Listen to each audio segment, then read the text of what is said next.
During November last year, I had the honor of being a co-host of the Network to Heal Summit, which was created by Matthias and Doris Badner in Germany. These two beautiful souls are passionate about sharing the knowledge of homeopathy and many other natural health modalities to people around the globe. Matthias and Doris have given me permission to share some of the interviews from the Network to Heal Summit with our loyal listeners on the Homeopathy Hangout podcast. Be sure to visit www.networktoheal.de and sign up to their newsletter so you can be notified of future summits. Also be sure to check out www.matthiasbadner.com for his other summits that he hosts throughout the year. That's www.mathiasberner.com, and both websites are in English and German. Today's guest is Australian homeopathic icon Dr. Isaac Golden, who also featured on episode 9 and episode 126 of this podcast. As we all know, Isaac is the world authority on homeopathic prophylaxis, also sometimes referred to as homeopathic immunization. So when Matthias and Doris asked me to find some Australian homeopaths to interview for the summit, I knew I absolutely had to have Isaac on the show. Not only did I get to interview him for the Network to Heal Summit, but I finally got to meet him in person at the AHA conference in Brisbane in November. And the cherry on the cake was getting to meet his stunning daughter and fellow homeopath, the vivacious Leah Golden, who has also been on the podcast twice. It really was a dream come true to get to meet these inspirational homeopaths in person. To find out more about Isaac or to purchase any of his books, visit www.homestudy.net. That's HOM study.net. Thanks for listening.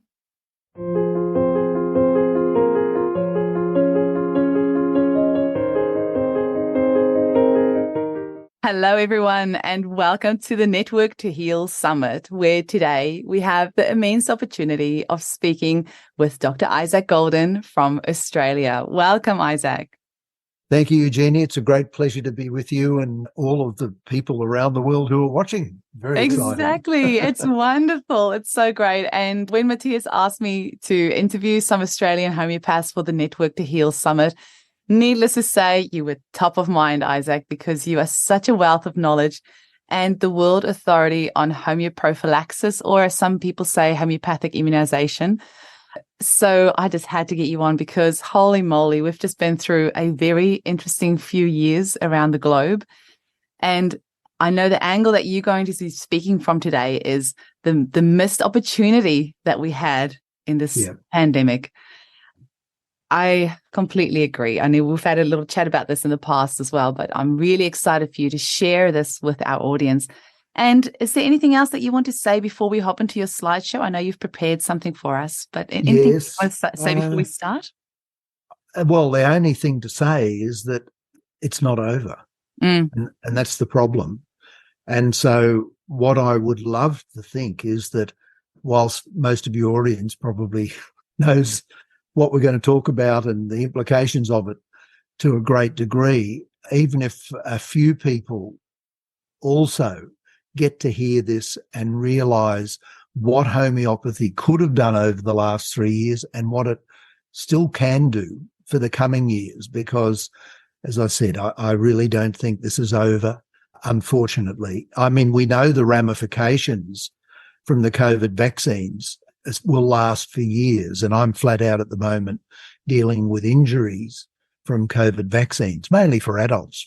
In the past, it's been more children, but of course, at the moment, it's mainly the adults who have been affected by the vaccine. So, yeah, I hope this is also a little call out that, you know, for goodness sake, if we can convince some politicians, some community leaders to find out about the opportunities that homeopathy can offer the world, it would be a great thing. Absolutely. And people are still waking up. They're still popping. I had a nurse in the clinic just this week who she was the one that was adamantly telling all her family she's not going to see any of them if they don't get the vaccine. And, you know, something has finally popped for her in the last 6 weeks. She said to me, the last 6 weeks, something finally clicked. And I am completely shocked by what I'm seeing. My eyes have opened and I can never unsee that. And now she's looking at career changes and all these other things. So people are still waking up. And this is why it's so important that we're still sharing this information. Yeah, absolutely. Well, you've got the floor, Isaac. Right. Well, we've done the introduction already, Eugenie, in terms of the title, timeline. Homeopathy and COVID, a missed opportunity. And that's really what I wanted to focus on today. And why do I talk about a missed opportunity? So basically, since February 2020, in other words, right at the start of this epidemic, we won't quibble with words, homeopaths around the world have really made a serious and a significant contribution to dealing with SARS-CoV-2. But the trouble was the pandemic was managed by people with vested interests in prolonging it and ensuring the only publicly acceptable treatments were expensive and toxic vaccines and drugs. And most people around the world were not, and still are not, aware of this wonderful option, which we did have. But this also, applies to integrative medicine practitioners as well, because in Australia, a number of orthodox GPs who practiced integrative medicine were attacked by the authorities. A couple lost their licenses, and more than a few were basically served warnings that if they didn't desist from telling people that there were safe and natural options in the area of integrative medicine, nutritional medicine, herbs, etc., that they could also be punished. It was dreadful. So I just thought I'd put a little list of what homeopathy offers in situations like COVID. So first of all, immunization against the ever-changing variants of SARS-CoV-2. Secondly, treatment during the acute phase of the disease. 3, treatment for the effects of the spike protein in both unvaccinated, who acquire it through shedding by vaccinated people, but also in vaccinated and infected people where the spike protein is a factor. Treatment for long COVID, the old never well since situation that homeopaths are so used to dealing with, and treatments for the effects of the COVID vaccines.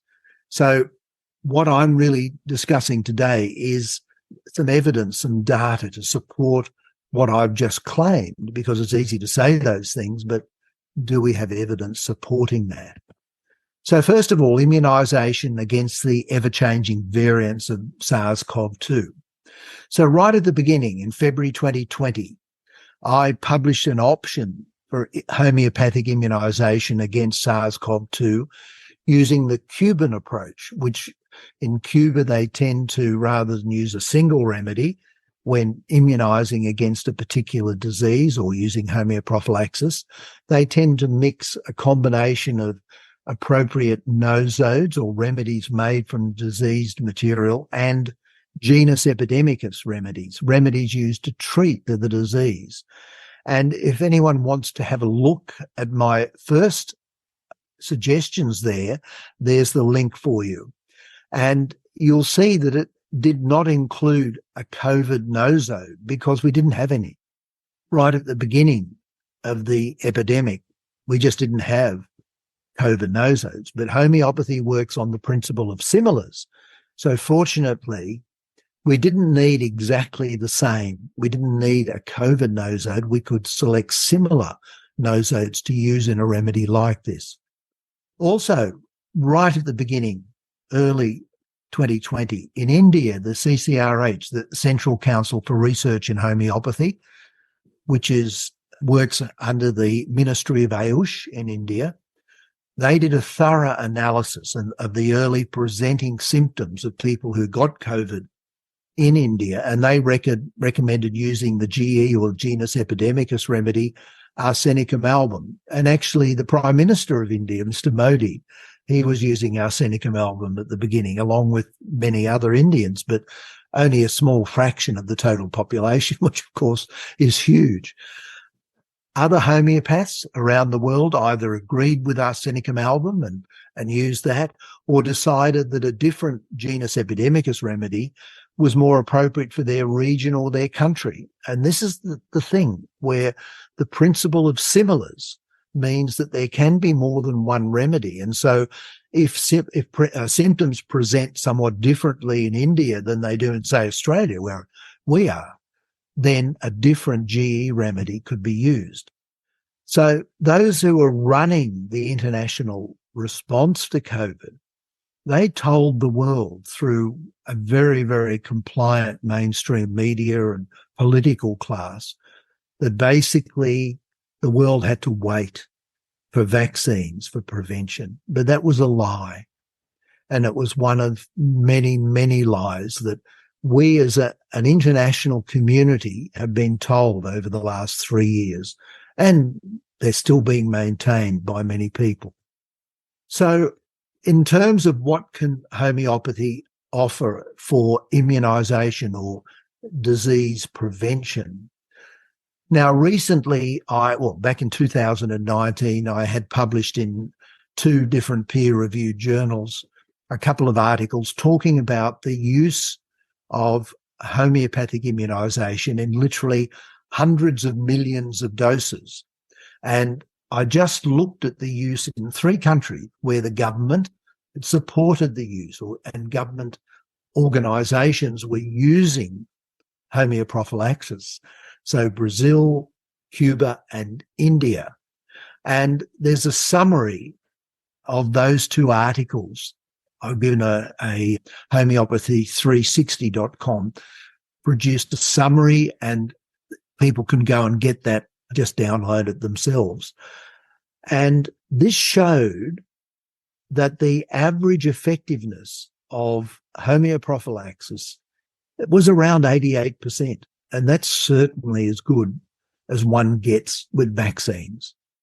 But the interesting thing for me was that the limited evidence supporting the effectiveness of homeoprophylaxis against SARS-CoV-2, it appeared to be less than that. And I've come up with a figure somewhat closer to 70% rather than nearly 90%. And by the way, 70% is significantly better than the vaccines from Pfizer, Moderna, AstraZeneca, et cetera, et cetera. So, and of course, there's no risk of any toxic damage. So even though the early evidence appeared to show there was a bit of a difference in effectiveness, the effectiveness was still significantly better than the real effectiveness of the COVID vaccines. And a very dear colleague and friend of mine, Dr. Gustavo Bracho from Cuba, who now actually lives in Adelaide in Australia with his wonderful family. Really? Oh, yes. Yeah, he came over in 2015 or 2016. Actually, he and his family are now Australian citizens. Oh, that's amazing. I didn't know that. That's so cool. Well, Dr. Bracho is coming to the Australian Homeopathic Association, the conference, biannual conference. Well, I'll see you both there. Yeah, in November, and Wonderful. He's one of the league speakers. But he and I, I've been to Cuba 4 times, and he hosted me all the times. Dr. Bracho was the person who led the homeoprophylaxis interventions in Cuba from 2007 to 2015. So he's not a homeopath. He actually is an expert in vaccine adjuvants. And but at the Finlay Institute, his boss, Dr. Kampa, directed him as vice president. He was vice president of the institute to actually lead the responses to the great wave of leptospirosis that swept through the eastern provinces of Cuba in 2007 and then again in 2008. And that's how he and I came to know each other. I was invited to Cuba to speak at their big conference there in 2008. And they were sort of using some of my protocols, unbeknown to me. So we've kept in touch ever since then. And of course, since he's come to Australia.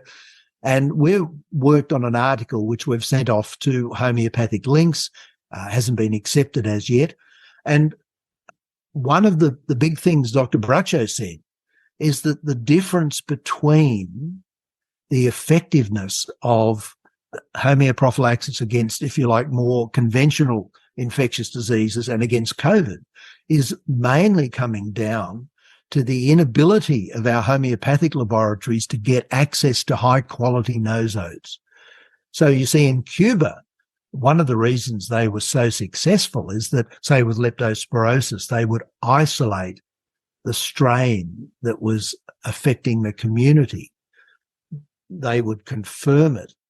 They would then purify it and then make their nosode, whereas most of the nosodes we're using at the moment, with a few exceptions around the world, are basically made from sputum of people who we expect have had COVID or do have COVID, but that's relying on the tests, the conventional tests, which are not 100% effective anyway. Oh, that's so we don't know. Some of the times a person might have a bad flu, they think it's COVID, they donate their sputum, for want of a better word, the laboratory makes a remedy. It may not actually be a very effective nosode at all compared to the way that the Cubans went about it.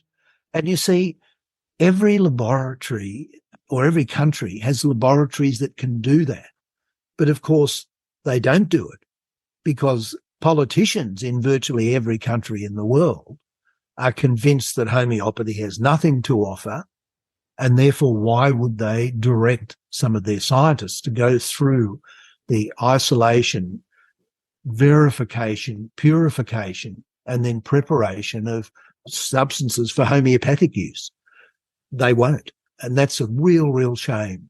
I mean, Dr. Braccio and I worked with a colleague for some years, actually, in 2021 and part of 2022, on trying to make this happen somewhere. And we weren't successful, unfortunately, but we haven't completely given up.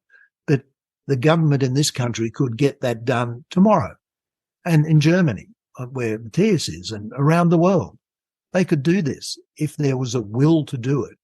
And I'm sure if they saw the evidence available, they would do it, because that would bring the figure from 70% up closer to 90, which is what we were promised with the COVID vaccines at the beginning. But of course, they didn't deliver that promise. It was a lie as well. Yeah, and now you're more likely to get COVID if you have had the vaccine, and the evidence has come out of that. There's evidence coming out about that. So we have the potential to make what we've used already even more effective. And all it needs is some open-minded politicians in every country to say, yeah, look, we've seen the evidence on both sides, the evidence about how really effective vaccines are, and the evidence about potentially how effective the COVID immunizations are using homeopathy. And, you know, the material that I've published recently talks about that as well. We'll come to that a little later as well. So, you know, they could be saying, apart from saving hundreds of millions or billions of dollars on these very, very expensive and potentially very risky vaccines, which are not particularly effective, we could spend $1 million or $2 million immunising the country against COVID in a small country like Australia, or even if it's 100 million in big countries. You know, it's so much less expensive. There is no downside post-immunisation like there is with vaccines. And, you know, we have a better level of effectiveness. And this is why I started my talk, A Missed Opportunity. At this point of time, this is the opportunity we've missed. God willing, it may be picked up. But let's keep going. So, secondly, treatment. So that was to do with prevention. Treatment during the acute phase of the disease. Now, homeopaths around the world, right from the beginning, were using remedies selected according to the principle of similars to treat SARS-CoV-2 with a range of remedies. It depended on the symptoms each particular individual patient was presenting with. So it wasn't as though there was only one remedy to treat. Not at all. There was probably about a dozen. I mean, arsenicum album, which the Indians found most likely to be useful, was very commonly used. But even normal common remedies like pulsatilla, bryonia, phosphorus, you know, they were coming up quite strongly in the treatment of COVID. So you didn't need strange, exotic remedies to actually treat the disease. You just needed to do your job as a practitioner. And on the integrative medicine side, the medical doctors they developed more and more successful protocols using their medicines. And There was a group of doctors in America in particular who did really, really good work, and they used things like iodine and, vitamin C, zinc. We all know in terms of prevention that if elderly people in nursing homes had been allowed and encouraged to take vitamin D, which is incredibly inexpensive and safe, many of them who died wouldn't have died. Many of them who had to go to hospital wouldn't have needed to go to hospital. Things as simple and as direct as that. But, most people remained unaware of the options. Now, treatment for the effects of the spike protein in unvaccinated, vaccinated, and infected people. Let's talk a little bit about this. So the vaccines focused on techniques to cause the vaccinated people to produce large quantities of the COVID spike protein. And the theory was this will result in antibodies against the spike protein. If the spike protein is prevented from doing its job, then even if the person's exposed to the SARS-CoV-2, the organism can't enter the cells of their body. So, this would prevent a vaccinated person from being infected if exposed. Well, we know it didn't work particularly well. And, right from the beginning, the risks of this method were largely unknown and untested, except, and I'm no expert in this area, but I certainly read a number of very convincing presentations and articles written about earlier experiments with mRNA technology to produce animal vaccines, and some of them were very seriously unsuccessful. In other words, a lot of the animals died.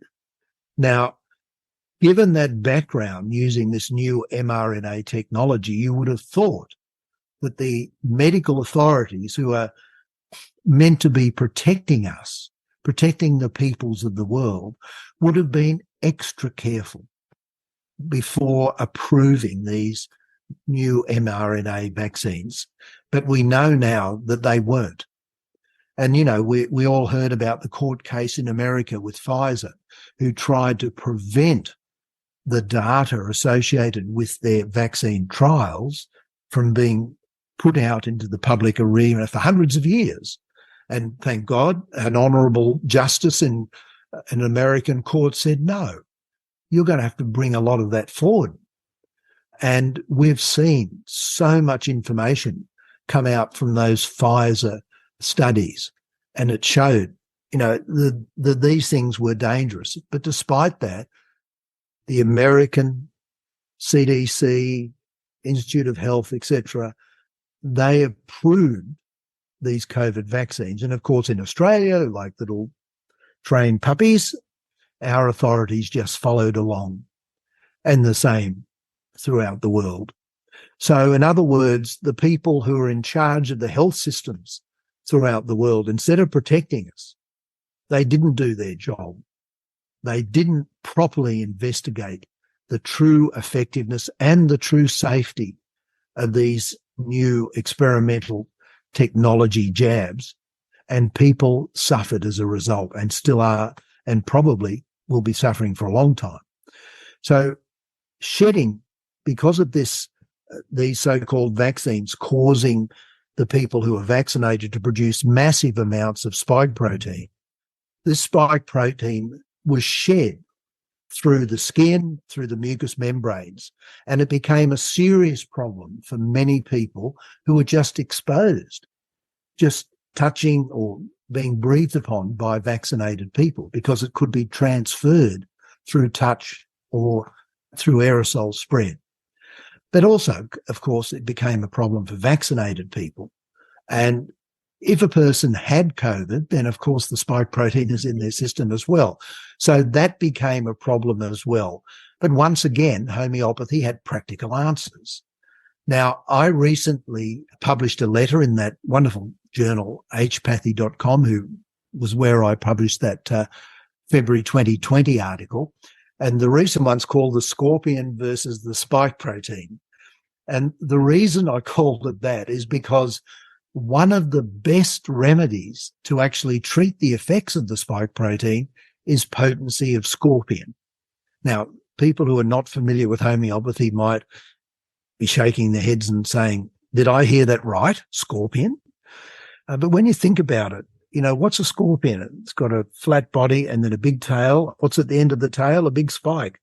So I used to love, when I first started studying natural medicine, the doctrine of signatures in herbal medicine. Well, the spike protein, the spike at the end of the tail of the scorpion, is a little bit like the doctrine of signatures. Yeah, I love that too. Yeah. It's all in nature there for us to discover. It's all in front of us. Absolutely. Yeah. So the remedy I used, I call it BUAU. It's the potency of the Australian scorpion called Buthus australis. So BU, Buthus, AU, australis, to treat the effects of the spike protein. And I'll be showing you a table in a moment showing the results of 2 surveys that I conducted with patients using the remedy BUAU, and the results are overwhelmingly positive. But of course, no one who was directed by the pharmaceutical drug cartels would allow anyone to know about this simple, safe and inexpensive option. And so the link to that article I mentioned is down the bottom there. So the really interesting thing for me, Eugenie, was that when I actually started using BUAU, it was to treat the effects of shedding. In other words, mainly for people who were unvaccinated, who were suddenly became unwell in a whole range of ways. And the only clue was they'd been mixing with people who were recently vaccinated. And so you had to guess, it's possibly the spike protein being shed by the vaccinated people and causing symptoms in the unvaccinated. And so that was number one, treating symptoms from shedding was the principal use that I thought BUAU would have value in. And so you can see the 2 surveys there, 2021 and 2022. The 2021 survey had almost 2,000 responses from people using the remedy, and 2022 was a much smaller response, about 350, I think. And the question was asked, if you've been using BUAU to treat the effects of shedding, how did you find its effectiveness? How well did it work? Low, medium or high? And you can see there that it had a very, very strong result. High in 21 was almost 60%, and 22 was just over 60%, around the 30%. So, we were looking at over 90% medium or high effectiveness for treating the effects of shedding. It was a very, very strong result both years. But then I'd also asked in the questionnaires whether they'd use BUAU, even though I hadn't said to do it, whether they'd use BUAU to treat symptoms from infection with SARS-CoV-2, or if they'd used BUAU following a COVID vaccine where they were unwell. So looking first of all at number 2, treating symptoms from infection with SARS-CoV-2. Once again, low, wasn't nearly as effective as the treating symptoms from shedding, but you're still looking at, in 2021, 42% in both years, actually, but in the medium range, you're looking at almost 37% in 21 and almost 50% in 2022. So, once again, when you look at those figures combined, they are very, very powerful figures for something that I didn't realize people would be using the remedy for, particularly. And then once again, treating symptoms following COVID vaccines. I'd happened to ask the question. I'm really glad I did, because once again, I was giving out different remedies, and we'll talk about this later, to treat the effects of the COVID vaccines. But people may not have had those remedies, so they thought, well, spike protein, let's try the BUAU. And once again, you see very strong results there. So the BUAU, as I said, the scorpion versus the spike protein. Well, the scorpion is winning most of the time. So all I can say to your listeners is that you don't have to use the Australian version. I've got colleagues, around the world who have used their own scorpion, and they seem to be getting very good results. And I must give acknowledgement to my colleague Jeremy Scher, who I first heard about the use of the scorpion.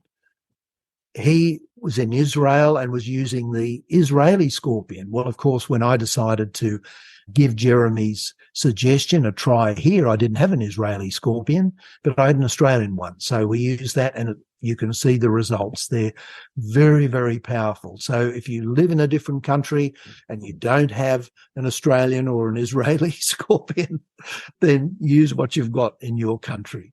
I just want to add in there, Isaac, Yeah. aren't our clients or our patients our biggest teachers? Because so often my clients have used remedies for things that I wouldn't have thought of, and you just learn so much from that.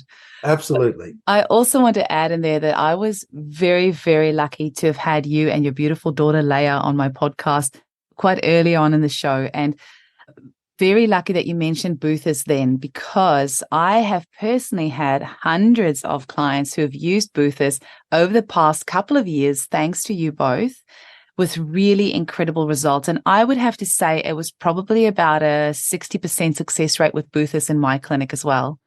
I have to tell you just one quick little story of a client who she used the Boothers, and then she lives in the country. Every 2 weeks, she has to go into the city to go do her grocery shopping. And every 2 weeks, as soon as she gets into the shopping center, she would get a period, which has never been an issue in the past. So I also made like a little combination remedy made of the vaccines themselves, plus DNA and RNA. And I put the white pine needle and a low potency in there, and we called it CST, COVID shot transmission. So, she tried the Boothers first. That's the first one we gave. And for her, there wasn't any luck. But I have to say, really, I have hundreds of cases where Boothers was amazing for clients. So we tried my remedy, my combination remedy, which also helped so many clients, but it didn't work for her. And then we ended up getting the remedy graphene oxide and also the remedy made from spike protein, which I don't know. I'm guessing it was made on a radionics machine. I don't know how the remedy was made, but that one really helped for her so much. And isn't it amazing that we have all these incredible options that we can use? Yeah. I've certainly used potencies of the spike protein with a few patients, and it's only been a few because most of them haven't needed something a little bit out of left field. But Jeannie, what I'd be saying to you is, and all the other practitioners out there who have a similar experience to you, please document it. Put your data together. Yeah.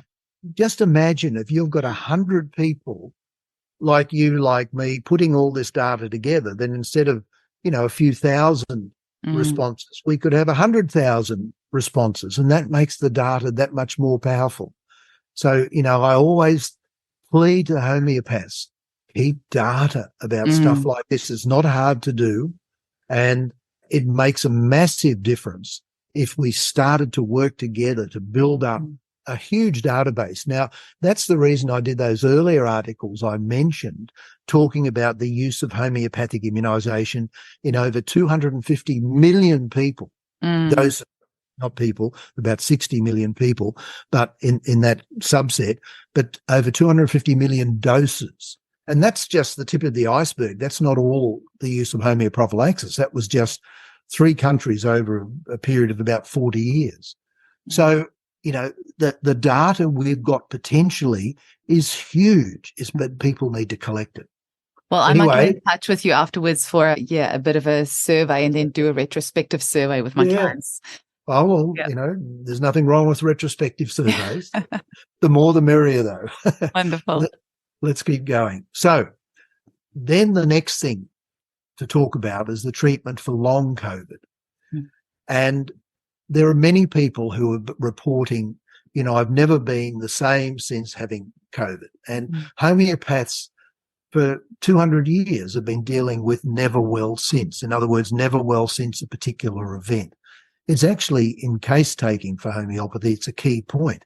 And it doesn't have to be an infectious disease. It can be a car accident. It can be a bereavement, which affects the person. It can be suddenly sacked from your job. So it can be mental, emotional, physical, never well since. But in terms of never well since particular infectious diseases, we've been dealing with things like, for example, glandular fever is probably one of the most common ones. How often do you get a patient who had glandular fever 10 or maybe 20, 30 years ago sometimes, and they've never been the same? and you give them high potencies of the glandular fever nosode, and it can many times unlock those cases very simply, very easily. And the same can apply with COVID. And so once again, I'm going to show a little bit of data in a moment, but I've been using potencies, mixed variants or mixed nosodes of COVID from the different variants and getting pretty good results. You'll see the results in a moment. And it's a very simple start to a treatment like that. Now, I'm not saying for one moment the homeopath shouldn't take a proper case and look at the symptom-specific remedies, but in a situation like never well since a particular infectious disease, then it makes a lot of sense to start with the nosode. And the reason for that is that the effect of an infectious disease can create a block to the person's own self-healing mechanism working. We know it's not working, otherwise the person would have recovered. So it was blocked by the infectious disease. And the quickest and simplest way of removing a block is potencies of the actual cause. Now, when you remove that to the extent you can, if there are still residual symptoms, that's where the classical approach comes into its own.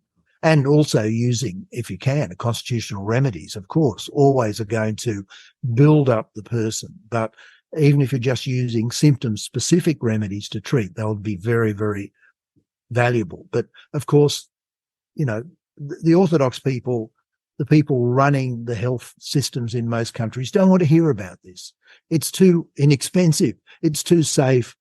It's too simple. They've got to have expensive, toxic options, which are now being promoted through GP clinics all over the place, which can help some people, not help others, but don't get to the cause.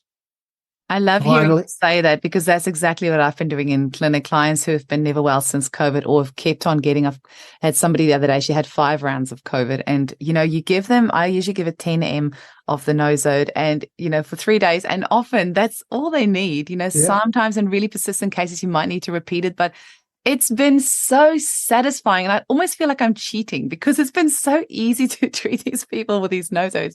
But you've just reminded me, I need to get some more of the different nosodes and maybe just mix them up, because I have been using one and getting good results with that. But I think I might have to get some of the other nosodes. I know we're up to 5, 6, 7 different ones now, I believe. Oh, probably. And I believe there's still new ones being made. So yeah, it's hard to keep up with it all sometimes. Okay, so then finally, in that list of 5 things, I promised I'd try and show what evidence we had for making those statements.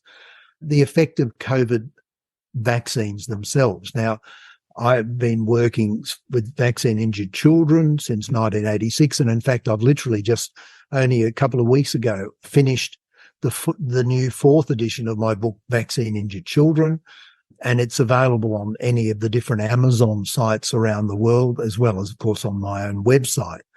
But over the last 3 years, I've seen a massive change, because previously, vaccine injury, most of the time I was only seeing children that their parents brought in. Well, now I'm seeing the parents who got the vaccine. And once again, the appropriate use of vaccine potencies is really, really helpful, has helped a lot of people. So let me show you, because I know where time is getting a little bit closer, some data that I've collected from my own clinical work.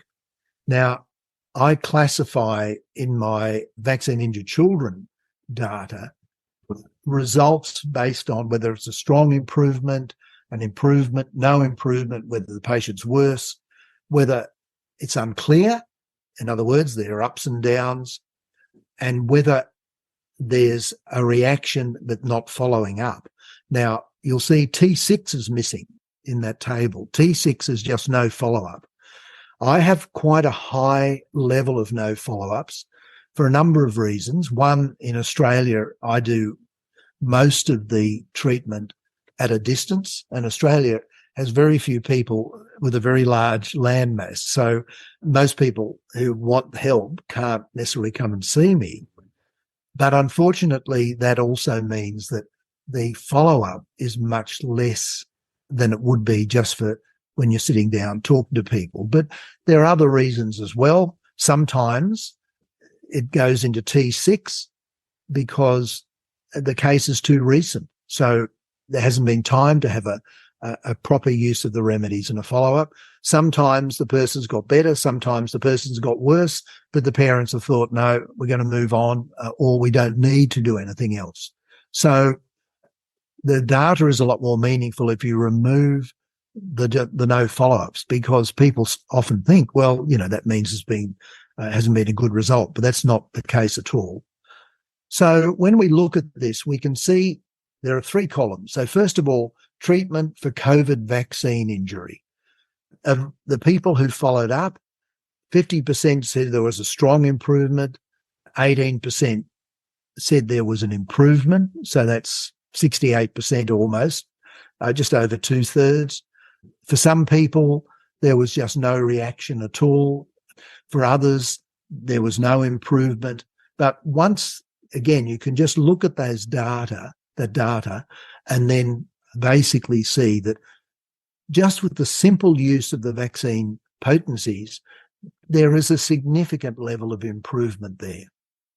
The second column talks about the treatment with long COVID, and that's using the potencies of the nosode. So the COVID vaccine injury was using potencies of the Pfizer vaccine, Moderna, AstraZeneca, etc., whereas the long COVID is using potencies of the nosode. And you can see 55% strong improvement, 34% an improvement. So that's almost 90% improvement of some sort.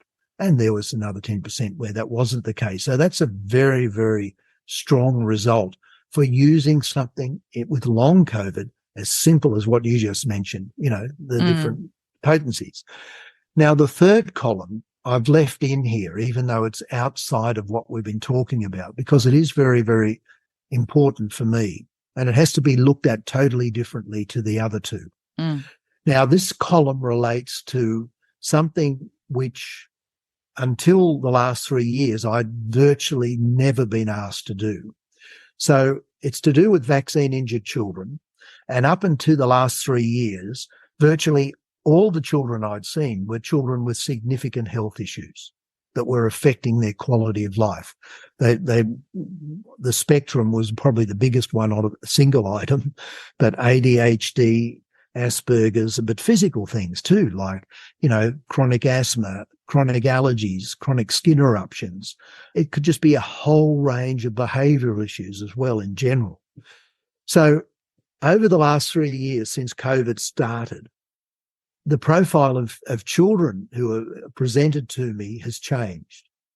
And it's changed because more and more parents, and at least 50% of children that I've been asked to do this with, it's at least 50% now, the parents are saying, look, my child's pretty healthy, but I'm worried about the vaccines now. I've learned so much over COVID. I just want you to do a simple detox for the DPT hexa, for the MMR vaccine, whatever.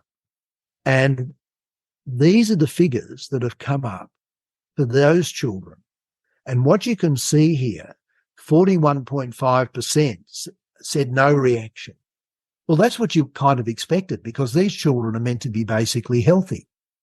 But there were reactions in 34.1%, plus, if you go to the top of that column, 17.1 strong improvement and 7.3 improvement. So in other words, 34% of the parents who responded said that their child, who they thought was not affected by the vaccines, actually was, because that's the only way the potencies of the vaccines could cause a reaction, if the vaccine was still causing problems in the system.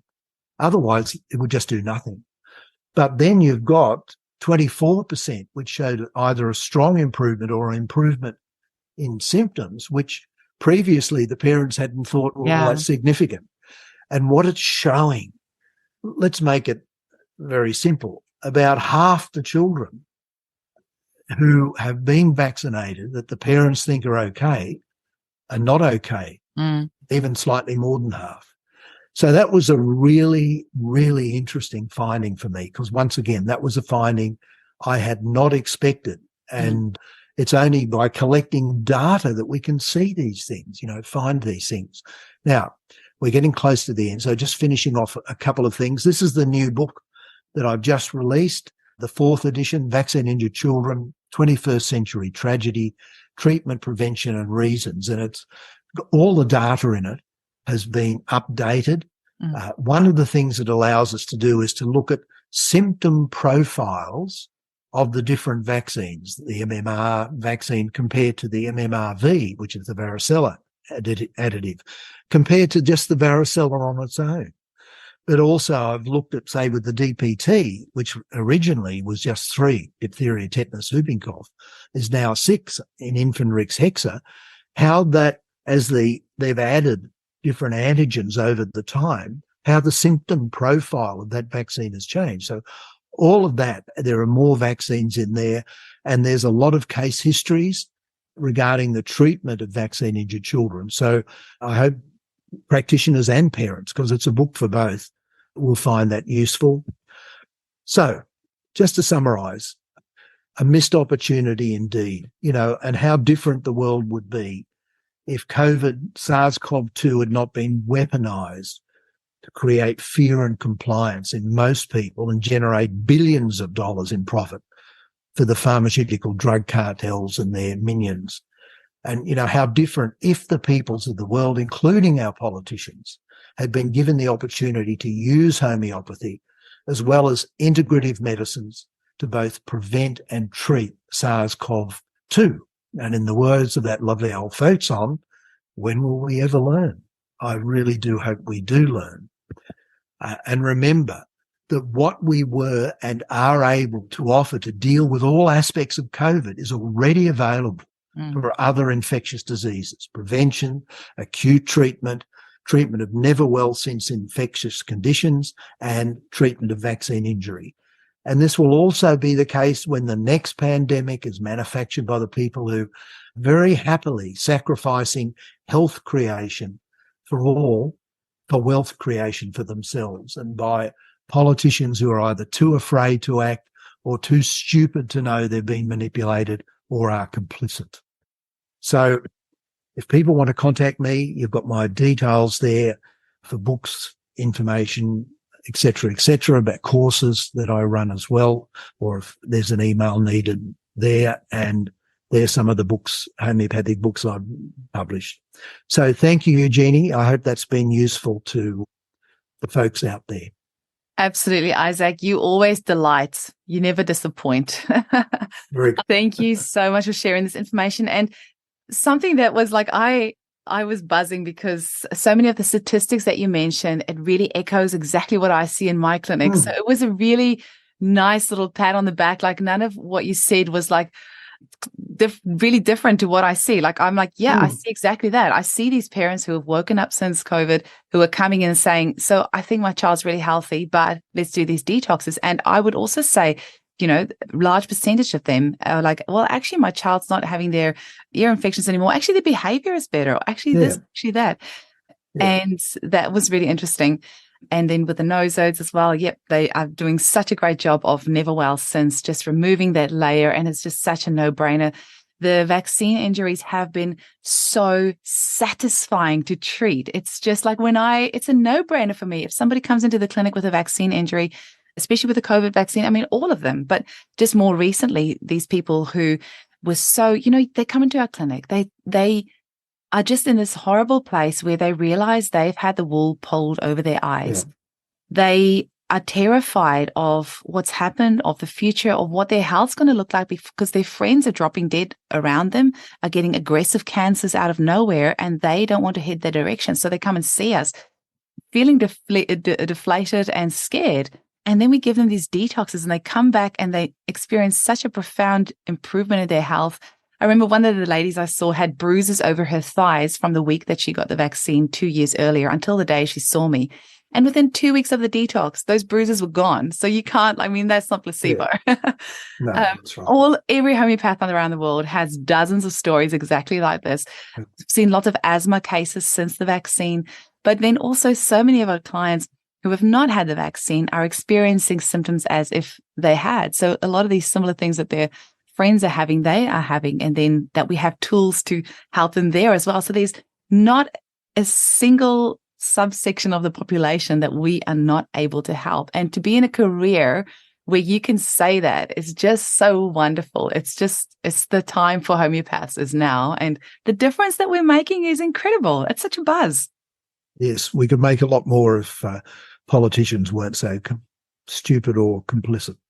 Yeah. And, Isaac, just as a side note, this is where I really just want to take my hat off to you, because you are not just talking the talk, you are walking the walk. And for any of the audience out there, part of this summit, who does not know, Isaac was one of the founders of the Health Australia Party, and he recently ran as well. And, there's so much of your own time and money and effort that goes into making a change. I mean, you're not just talking about this, you actually ran your party, you actually ran for your district to get in there and make the change.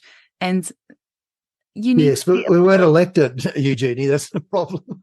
But still, though, you did it, like that's, you will never be able to say what if, because you've done that all. You've done it. So you can sleep easy at night knowing that you have done more than most people do in several lifetimes. It's not about me. It's about what homeopathy has to offer the world. But sure, it's an inspiration as well for everyone else. That's a missed opportunity. I just hope some people will try and make sure that it's less missed than it has been, and that it's more known. And please, if these things can be made known to politicians, eventually there might be enough of them with enough courage to come out and say, listen, we can do better and we need to do better. Definitely. And you have certainly inspired me today to start writing some statistics down. I'm not a statistics person. I'm like a big picture thinky person, but you know what? You have just inspired me that I need to go sit down and go collate these numbers, send out some surveys, just go and really get this down onto paper. And more of us need to do that, because we do need this data, and it will, it's really interesting. Like you said, you weren't expecting that. And, even with your PhD study that you did with the 4 different subsets of children, those with the vaccinated, those that weren't. And so, I mean, you mentioned that was quite an interesting finding for you, that the children who had homeopathic immunization even had better health than the ones who were just treated constitutionally.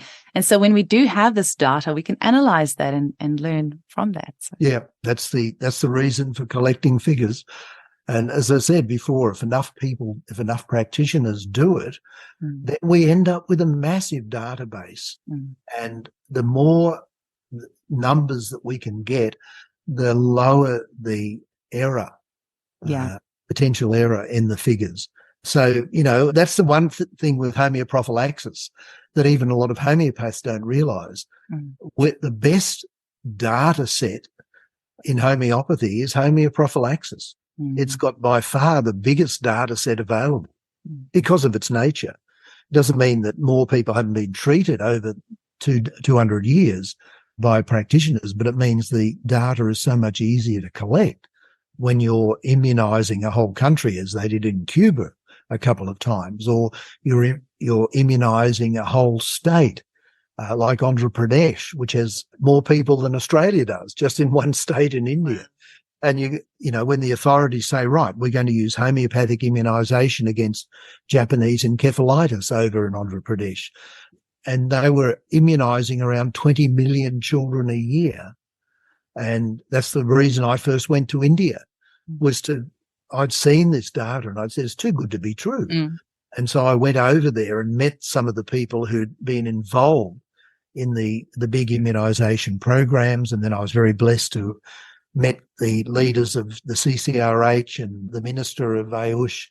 They have done amazing things there involving, tens of millions of people every year. So we have a massive database of evidence. And even though each individual study may not be a perfect study, when you put them all together, the mass of data is too great to resist. even the most skeptical person has to put aside a little bit of that skepticism when they see data like this, even though they may not publicly admit it. So, this is why practitioners collecting a bit of information like this, just simple stuff, makes a big difference. And I know in Australia, the wonderful ladies at the Aurum Project, and if there's any men there, them as well, but I know it's mainly ladies, and they've been trying very, very hard for a decade or more now to collect, data about different aspects of homeopathy in Australia. But, it just needs people to do it, to do something, and that contributes.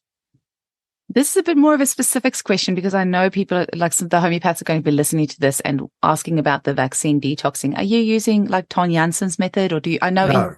Okay, because in your previous books that I've read, you kind of use the potency that you feel matched the case, right?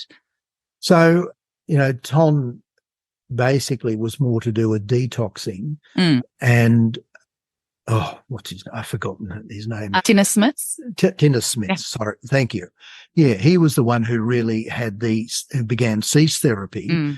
And we use very similar approaches. And Tinnis had a standard protocol, which was appropriate to promote because it was trying to tell a lot of people how to do something very safely and relatively quickly. And I have no doubt in his own clinic, he would have varied the protocol if the person reacted and the reaction suggested a variance was needed. So when people say, do I use cease therapy?